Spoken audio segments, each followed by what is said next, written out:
In questo tutorial vediamo come aggiungere un video all'interno del testo in Premiere Pro per rendere i nostri video più dinamici, professionali e coinvolgenti. A volte i nostri video possono sembrare un po' piatti o poco interessanti. Spesso però il problema non è il contenuto, ma il modo in cui lo presentiamo.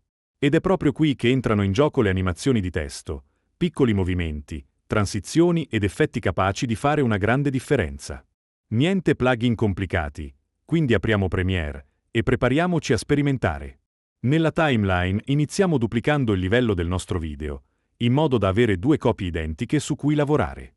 Questo ci servirà per creare l'effetto di profondità con il testo che passa dietro al soggetto. A questo punto selezioniamo lo strumento testo e scriviamo direttamente nel pannello anteprima. Una volta inserito il testo, spostiamoci nel pannello proprietà per personalizzarlo scegliendo font, stile e dimensione in base al risultato che vogliamo ottenere. Possiamo anche regolare allineamento e spaziatura per rendere il testo più leggibile e visivamente interessante. Ora posizioniamo il livello del testo tra i due livelli video. Il video superiore conterrà il soggetto, mentre quello inferiore fungerà da sfondo. Questo passaggio è fondamentale perché ci permette di creare l'effetto in cui il testo sembra integrarsi nella scena. Passiamo quindi alla selezione del soggetto. Utilizziamo gli strumenti di mascheratura disponibili in Adobe Premiere Pro per isolare la persona o l'oggetto principale nell'inquadratura. Una volta creata la maschera, è importante tracciarla nel tempo, dato che il soggetto si muove. Dal pannello Controllo Effetti utilizziamo i comandi di tracciamento avanti e indietro per far sì che la maschera segua automaticamente il movimento. Con il pulsante destro del mouse, opzione su Mac, facciamo clic sulla maschera e selezioniamo Converti in maschera di opacità. Terminato il tracciamento, possiamo usare questa maschera per creare l'effetto di sovrapposizione. Applichiamo quindi l'effetto mascherino traccia a livello video inferiore e, nelle impostazioni, selezioniamo il livello del testo come riferimento.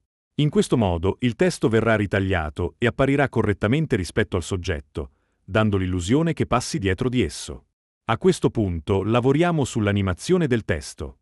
Attiviamo i keyframe sulla posizione e portiamoci all'inizio della timeline per definire il punto di partenza, ad esempio sulla prima lettera o su un lato dell'inquadratura. Poi spostiamoci verso la fine della clip e cambiamo la posizione del testo per creare un movimento fluido lungo la scena. Possiamo regolare la velocità e la morbidezza dell'animazione intervenendo sui keyframe. Per rendere il risultato ancora più interessante, possiamo aggiungere un tocco di colore allo sfondo. Creiamo un livello colore oppure utilizziamo una maschera per isolare una zona specifica e applicare una tinta che richiami i colori già presenti nel video. Questo aiuta a integrare meglio il testo e a dare un look più curato e professionale. Con questi passaggi otteniamo un effetto dinamico e moderno, perfetto per reel o contenuti social, in cui il testo interagisce in modo naturale con il soggetto della scena. Ed ecco fatto. Se il video ti è stato utile, lascia un like e iscriviti al canale per non perdere i prossimi tutorial.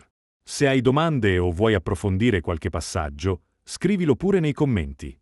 Grazie!